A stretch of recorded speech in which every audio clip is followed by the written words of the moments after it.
আসসালামু আলাইকুম। আজকের ক্লাসটা হচ্ছে ত্রিকোণমিতির একদম বেসিক ক্লাস, ঠিক আছে? এখানে আমি তোমাকে বলবো sin theta cos theta tan theta এগুলো কি এবং এগুলো তোমরা কিভাবে মনে রাখবে সেটা আজকের ক্লাসে বলবো। তোমাদের অনেকেই আছে যারা ত্রিকোণমিতি দেখলেই ভয় লাগে। তোমরা আমার সাথে ধীরে ধীরে পড়তে থাকো, দেখবে ত্রিকোণমিতিটা তোমাদের অনেক সহজ হয়ে যাবে, ঠিক আছে? অল্প অল্প করে শিখতে থাকো, একবারে অনেক কিছু শিখতে যেও না। অল্প অল্প করে শিখতে থাকো, দেখবে দিন শেষে তুমি সবকিছু শিখে গেছো ত্রিকোণমিতি। চলো তাহলে ক্লাসটা শুরু করা যাক। দেখো এই যে sin থিটা আমি লিখেছি, এই sin থিটা ইকুয়াল টু লম্ব বাই অতিভুজ, cos থিটা ইকুয়াল টু ভূমি বাই অতিভুজ, tan থিটা ইকুয়াল টু লম্ব বাই ভূমি। তাহলে এইগুলো শিখতে গেলে আগে তোমাদেরকে জানতে হবে যে এই লম্ব অতিভুজ ভূমি কোনটা কি। আর তোমরা এই sin থিটা এই যে লম্ব বাই অতিভুজ না ভূমি বাই অতিভুজ এটা তোমরা অনেক সময় গুলিয়ে ফেলো, ঠিক আছে? তো এগুলো তোমরা কিভাবে মনে রাখবে সেটাও তোমাদেরকে আজকে বলবো। এই যে ছড়াটা লিখেছি এর মাধ্যমে তোমাদেরকে বলে রাখবো, তোমরা মনে রাখতে পারবে, ঠিক আছে? তো শুরু করা যাক। দেখো এটা হচ্ছে একটা কোণ যেটা হচ্ছে 90 ডিগ্রি, ঠিক আছে? এই সমকোণ প্রথমে যে আমরা ত্রিভুজটা নিতে হবে সেটা একটা অবশ্যই সমকোণী ত্রিভুজ নিতে হবে। এই যে ত্রিকোণমিতি যেটা পুরোটাই হচ্ছে এই সমকোণী ত্রিভুজের উপর, ঠিক আছে? যে ত্রিভুজটা নিতে হয় সেটা হচ্ছে সমকোণী ত্রিভুজ। এটা হচ্ছে একটা সমকোণী ত্রিভুজ। আর সমকোণী ত্রিভুজের যে অপোজিট বাহু সেটা সবসময় অতিভুজ হয়, ঠিক আছে? এটা হচ্ছে অতিভুজ। আর এই থিটা, আমি যে থিটা কোণটা নেব তার সাপেক্ষে হবে লম্ব আর ভূমি।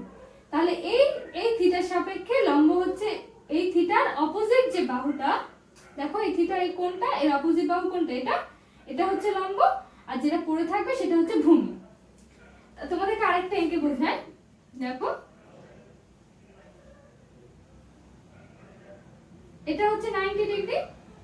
আর থিটা যদি তোমরা এটা নাও, এই 90 ডিগ্রি অপোজিট বাহু এটা হয়ে যাবে অতিভুজ, আমি অতি লিখছি শুধু। আর এই থিটা এই দুটো বাহু নিয়ে কোণ করেছে তো, আর এর অপোজিট বাহু কোনটা এটা হয়ে যাবে লম্ব, আর যেটা পড়ে থাকবে সেটা হচ্ছে ভূমি, এটা হয়ে যাবে ভূমি, ঠিক আছে? এবারে লম্ব ভূমি অতিভুজ যখন তোমরা জেনে গেছো, এবার কোনটা sin থিটা cos থিটা তোমরা মানে বলতে পারবে। দেখো এটা হচ্ছে sin, থিটাগুলোকে আমি মুছে দিলাম, ঠিক আছে? দেখো থিটাগুলোকে মুছে দিলাম প্রথমে থিটার সাপেক্ষে। এই সাইনটা হচ্ছে এই লম্ব বাই অতিভুজ, এই যে লম্ব বাই অতিভুজ। cos থিটা হচ্ছে ভূমি বাই অতিভুজ, এই যে ভূমি নেব, ভূমি নিয়ে আর অতিভুজটা নেব। tan হচ্ছে লম্ব বাই ভূমি।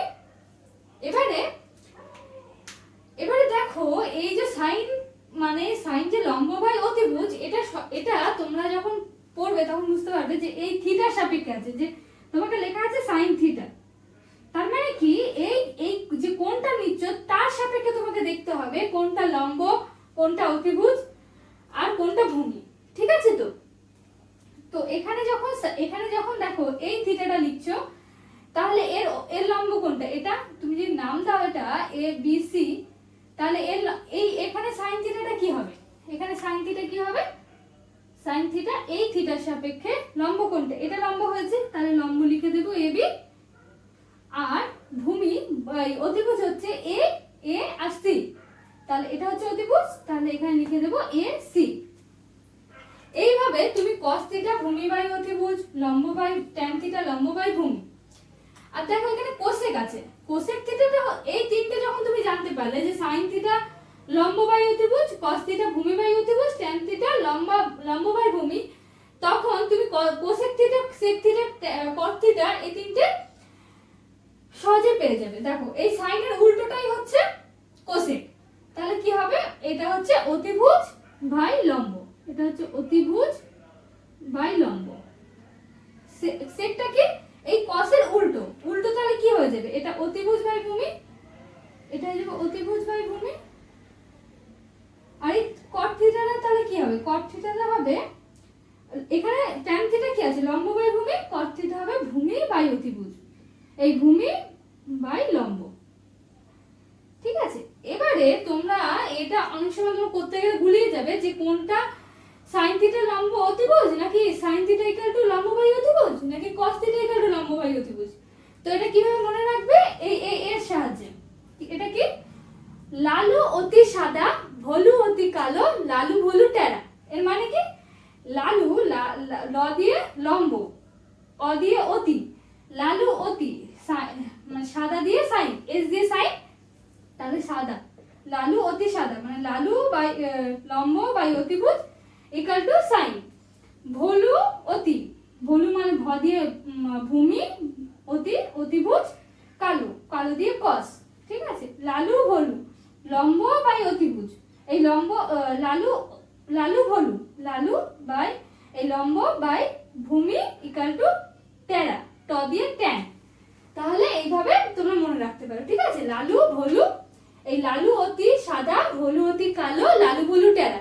লালু লম্ব বাই অতিভুজ সাদা, সাদা মানে হচ্ছে সাইন, ভলু অতি কালো, ঠিক আছে। ভূমি বাই অতিভুজ ইকুয়াল টু কস। এইভাবে মনে রাখবে। আর হচ্ছে ঠিক আছে, আজকে এত দূরই থাক, এগুলো তোমরা রপ্ত করে নাও, তারপরের ক্লাসে তোমাদের বাকিটুকু বলবো।